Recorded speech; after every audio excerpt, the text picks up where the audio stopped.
You will not do anything about this, and shame on you, because our Jewish community need looking after, and as Mayor of London you are not doing that. Let's move on to Assembly Member Hall.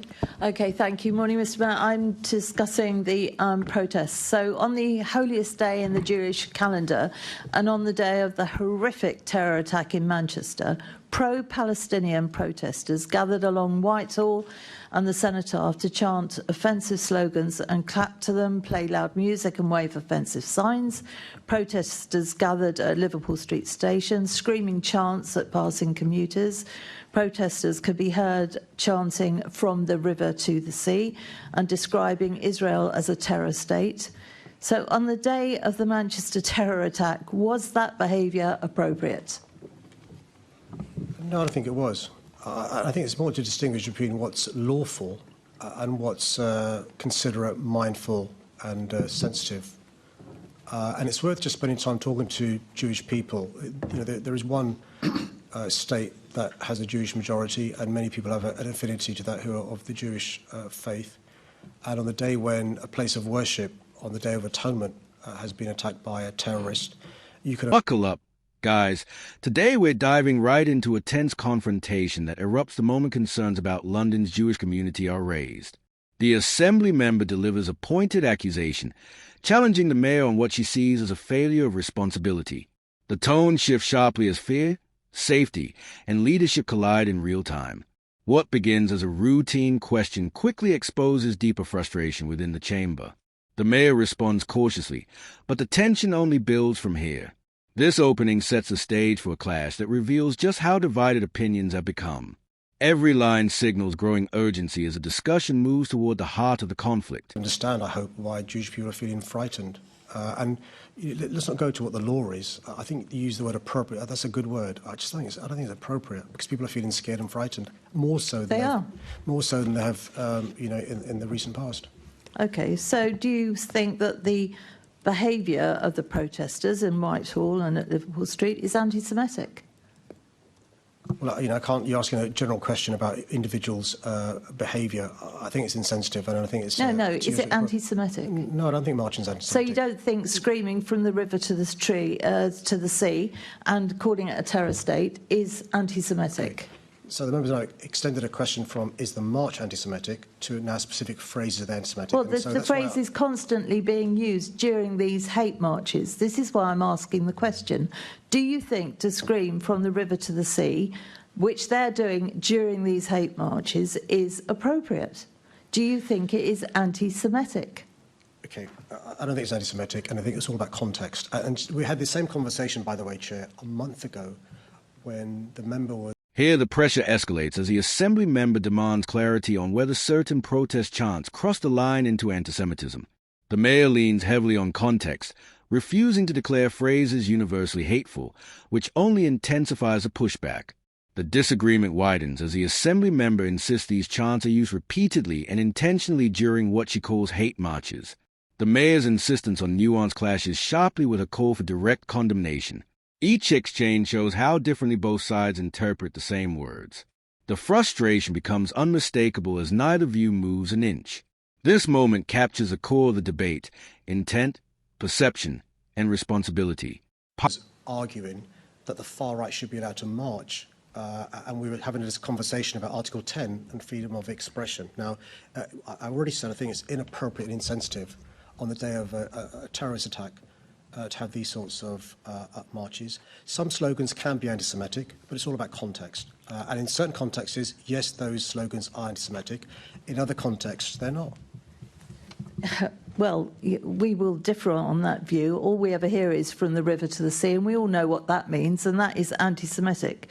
You released a statement the day after the protests, and at no point did you criticise the appalling behaviour we saw. You were unequivocal when you were talking about one particular protest last month, claiming that that was far right. Well, so why don't you describe these protests as clearly? Because they're not only plainly wrong, they are anti-Semitic. Look, the difference, I would say respectfully, between the member and myself is I'm consistent. So the member argues for the right or the far right to protest, but criticises pro-Palestinians. They're not far right.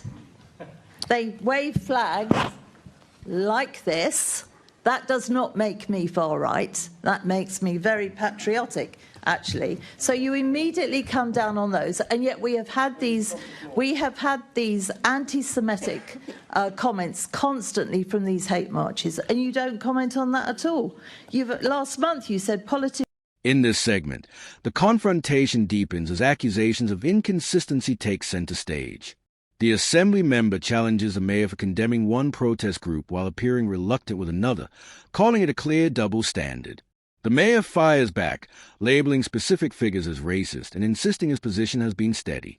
The argument shifts rapidly between protests, slogans, and political identities, with each side certain the other's misrepresenting the issue. The clash highlights how polarized the discussion has become. Voices rise, interruptions grow, and certainty hardens. Neither seems willing to accept any interpretation but their own. The tension here is unmistakable and only continues to climb. Politicians have refused to condemn the rising tide of hatred in this country. So you should be happy to condemn the behaviour we saw at these pro-Palestinian protests. Well, again, we're going to disagree here because I think Stephen Jackson Lennon is a racist. He's a violent racist, and when he organises a march, it's a far-right march. Isn't it interesting? That is racist. To call people, to say that from the river to the sea isn't, of course, no, because perhaps that's coming from a side that should be allowed to say that. To say terror state, perhaps that's allowed as well. It's amazing, isn't it? And yet merely flying a flag, immediately it's far right. I mean, do you actually understand why the Jewish community feels unable to do, as you say, live, work and worship freely without fear of harassment, discrimination, intimidation or violence when they see the duplicity of your remarks when discussing protests on different sides? Do you not understand why they are so concerned about this? I've never mentioned flags. I know she's obsessed by flags. I've never mentioned flags. I'm quite clear in relation to what rights were allowed in terms of freedom of expression, freedom of speech, the right to protest, the cornerstone of our democracy. Even when you disagree with what people are protesting about, I will fight to the death the right to protest and the right to march and so forth. This part pulls a focus toward the real-world fears felt by Jewish Londoners. The Assembly member describes locked schools, avoided areas, and families who feel unsafe simply moving through the city. She argues that symbolic reassurance is no longer enough when communities are physically retreating from daily life. The mayor defends his efforts since October 7th, insisting he has continuously supported and reassured Jewish residents. But the Assembly member's frustration makes it clear she believes the gap between his words and their reality is growing. The disagreement becomes not just political, but deeply emotional. Every line reflects the rising tension between perception and action. Both sides remain firmly locked in their own positions. Even the right of Stephen Jackson Lennon, a racist, to march, he's allowed to do so. Mr. Mayor, look, you are the mayor of this wonderful city. Does it not worry you that there is one community that has to lock its children in schools for their safety? There is one community that can't come into London because of their listening to chants like "From the River to the Sea," where they're looking at Palestinian flags and hostility towards them. Do you not see that in London, to have one community that is so badly disadvantaged by what is going on with these anti-Semitic chants, that you, as mayor of this great city, should do something about that? I couldn't have been clearer in my remarks in relation to my concern about the increased fear Jewish Londoners and Jewish people across the globe are feeling after the events of last Thursday. I've gone out of my way since October the 7th, 2023, to reassure Jewish Londoners and Jewish people across the country and across the... But they don't feel reassured. How can they feel reassured? Member, but there's a number of interruptions now that you're making. I understand the point mainly you tried to get across. Mainly because he's not listening, Chair. But he's not listening and he's not understanding. But you can't keep interrupting. You have to allow him to answer in the way that he does, and then you can come back again. No one will object to that. I tell you what, I'll finish here because you will not do anything about this, and shame on you, because our Jewish community need looking after, and as Mayor of London, you are not doing that. My time is up, Chairman. Thank you. The final stretch reaches its breaking point as the Assembly member cuts off the mayor, accusing him of not listening and refusing to confront what she sees as blatant hostility toward Jewish Londoners. Her frustration peaks as she declares he will do nothing and expresses shame over his leadership. The exchange ends abruptly, leaving the room thick with unresolved tension. It's a moment that encapsulates a widening divide over safety, accountability, and moral responsibility in the capital.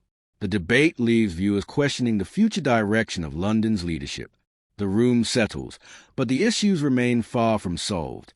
Like the video, subscribe to the channel, and we'll see you in the next video.